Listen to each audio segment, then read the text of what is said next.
Hey, you guys, this is your coach, Andrea Dickerson, here with EyeOnADaycare.com and your Jumpstart Blueprint program.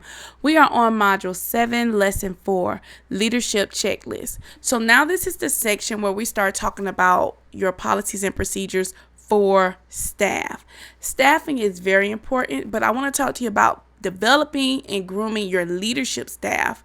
The truth is, we all know that staffing the right personnel is crucial to any organization, but most importantly, personnel is crucial to the child care industry. Do not make moves too soon. I know the feeling of having God's favor on your business and it's producing an explosive season of growth, and now you are in need of good help to keep the flow of the business coming in. But the first question to ask yourself is, who can I trust to help me? Like literally, you want to sit down and create you a list of identifiers. What are you looking for when you interview somebody? A lot of times, if we don't go to our interviews knowing what we're looking for, we hire whatever comes through the door.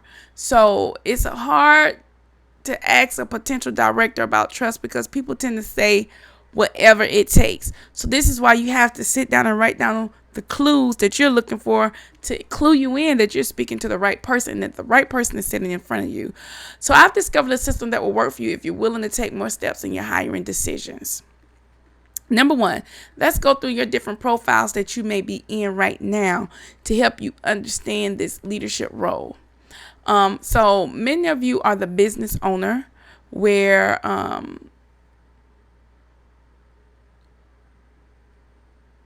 you're not the director of your own facility. You own the facility, but you have somebody work for you. And this is particularly all right. They manage the center away from the site through reports and your feedback. Most of their responsibility weighs heavily on financial management. And so this may be your profile. Now, let me tell you how to work with a director if this is your profile. Because you are the business owner, you must have a written statement of your commitment from your director. This statement should clearly explain your step-by-step expectations for your director.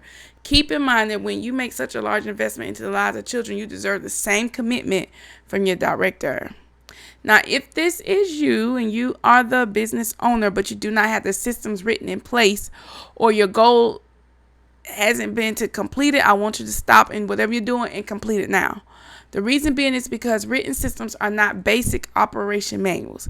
They are very detailed and can be costly if you do not complete them yourself. We'll talk more about in your lessons about written systems. When you open up your program operations workbook, you're going to see where I'm giving you 216 operations that you need a written system for. So let's talk about finding a good director, because it can be an exhausting task. It can be extensive. The training can take an astronomical amount of time, especially if you're been on the go in your own business for so long. It's like now you got to slow down to find time to train this person. However, the responsibility of juggling all of these thoughts can paralyze you and make you fear come about and make you make a improper decision. So trust me when I tell you that finding a director can take a good 3 to 6 months. Sometimes you may find them in the first 30 days, but it could take a good 3 to 6 months. Many childcare business owners, regardless of their profile, find themselves wanting to make a decision about the director's continued employment due to familiarity or emotional attachment. When somebody gets so familiar with you or they're emotionally attached, you choose to employ directors knowing he or she is not doing a good job. Sometimes we keep the same people on. So what am I saying right now? If you got a director, you know she's not up to the standard where you want her at, just start looking for another one. And I'm a living witness that sometimes we hope and pray that things will get better, but they don't. So here's a checklist that I want you to start going through.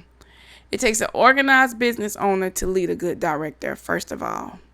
So are you organized enough to lead someone in a highly administrative role? Do you have your systems in place? The systems that we've talked about, have you implemented them? The systems in the operations part, have you implemented them? Have you written them? Do you have a training process that you're ready to implement? A 30-day training, 60-day training, 90-day training, 6-month training, 9-month training, 12-month training. When you're training a director, you stay in their ear. You stay training them on how to deal and run your business. I just heard something, you guys. You cannot be afraid to train people. Even if you train them to be the very best director and they become your competitors, the key is you're training them to run your business, and that's what you stay focused on. You have to have your expectations clearly defined in writing.